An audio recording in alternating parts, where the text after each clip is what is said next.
തമിഴ്നാട്ടിലെ ബിഎസ്പി നേതാവിനെ കൊലപ്പെടുത്തിയ കേസിലെ പ്രതികളിൽ ഒരാളെ പോലീസ് വെടിവെച്ചു കൊന്നു.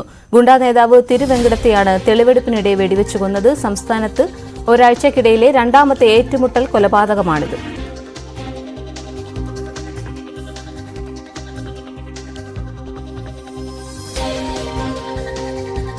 ന്യൂസ് ഡെസ്കിൽ നിന്നും ER രാഗേഷ് ഉണ്ട്. രാഗേഷ്, ഒരാഴ്ചക്കിടയിൽ രണ്ടാമത്തെ ഏറ്റുമുട്ടൽ കൊലപാതകം, വിവരങ്ങൾ.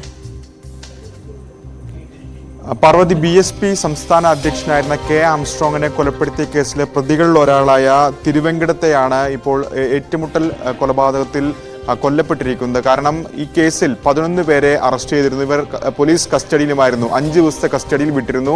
ചോദ്യം ചെയ്യലും ഒപ്പം തന്നെ തെളിവെടുപ്പും കഴിഞ്ഞ ദിവസങ്ങളിലൊക്കെ തന്നെ നടന്നിരുന്നു. ഏതായാലും ഇന്ന് രാവിലെ 7 മണിക്കാണ് മാധവരത്താണ് ഇയാളെ തിരുവെങ്കടത്തെ തെളിവെടുപ്പിനായി കൊണ്ടുവന്നത്. ഈ ആയുധങ്ങൾ കണ്ടെത്തുകയായിരുന്നു ഇതിലൂടെ പോലീസ് ലക്ഷ്യമിട്ടിരുന്നത്. എന്നാൽ പോലീസ് പറയുന്ന കാര്യം, മാധവരത്ത് എത്തിച്ചപ്പോൾ SIയെ ആദ്യം തിരുവെങ്കടം ആക്രമിച്ചു. അതിനുശേഷം മറ്റു പോലീസുകാരെ വെട്ടിച്ചുകൊണ്ട് രക്ഷപ്പെടാൻ ശ്രമിച്ചു. അപ്പോൾ വെടിവെക്കേണ്ടി വന്നു എന്നാണ് പോലീസ് അറിയിച്ചിരിക്കുന്നത്. ആശുപത്രിയിൽ എത്തിച്ചെങ്കിൽ പരിക്കുകളോടെ ആശുപത്രിയിൽ എത്തിച്ചു. പക്ഷേ അപ്പോഴേക്കും മരണം സംഭവിച്ചു എന്ന് പോലീസ് വ്യക്തമാക്കുന്നുണ്ട്. ഡോക്ടർമാർ അത് സ്ഥിരീകരിക്കുകയും ചെയ്യുന്നുണ്ട്. ഏതായാലും സംസ്ഥാനത്ത് കഴിഞ്ഞ 2 ദിവസത്തിനോട് ഉണ്ടാകുന്ന രണ്ടാമത്തെ ഏറ്റുമുട്ടൽ കൊലപാതകമാണിത്. പുതുക്കോട്ടയിലും സമാനമായ സംഭവം കഴിഞ്ഞ ദിവസം ഉണ്ടായിരുന്നു. അവിടെ ഗുണ്ടാ സംഘം തമ്പടിച്ച വിവരം പറഞ്ഞ് പോലീസ് അവിടെ എത്തുന്നു. ഗുണ്ടാ സംഘത്തിന് നേരെ ആക്രമണം ഉണ്ടാകുന്നു.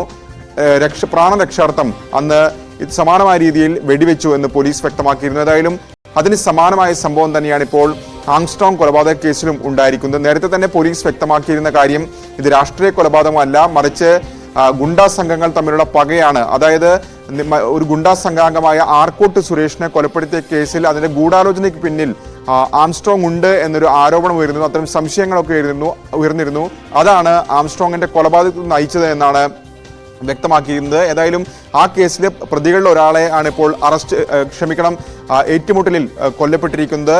ഇയാൾ നിരവധി ക്രിമിനൽ കേസുകളിൽ പ്രതിയാണ്. നേരത്തെ 2015 BSPയുടെ തന്നെ ജില്ലാ അധ്യക്ഷൻ, തിരുവള്ളൂർ ജില്ലാ അധ്യക്ഷനെ കൊലപ്പെടുത്തിയ കേസിലും പ്രതിയായിരുന്നു തിരുവെങ്കടം. ഏതായാലും ഇതുമായി ബന്ധപ്പെട്ടുകൊണ്ട് രാഷ്ട്രീയ പാർട്ടികളുടെയൊക്കെ തന്നെ പ്രതികരണം വരുന്നുണ്ട്. വ്യാജ ഏറ്റുമുട്ടലാണെന്നടക്കമുള്ള ആരോപണങ്ങളൊക്കെ തന്നെ മറുവശത്ത് ഉയരുകയും ചെയ്യുന്നുണ്ട്. പാർവതി, തമിഴ്നാട്ടിലെ BSP നേതാവിനെ കൊലപ്പെടുത്തിയ കേസിലെ പ്രതികളിൽ ഒരാളെ പോലീസ് വെടിവെച്ചു കൊന്നു. തെളിവെടുപ്പിനിടെയാണ് ഇയാളെ വെടിവെച്ചു കൊന്നത്. വിവരങ്ങൾ നൽകിയത് ന്യൂസ് ഡെസ്കിൽ നിന്നും ER രാഗേഷ്.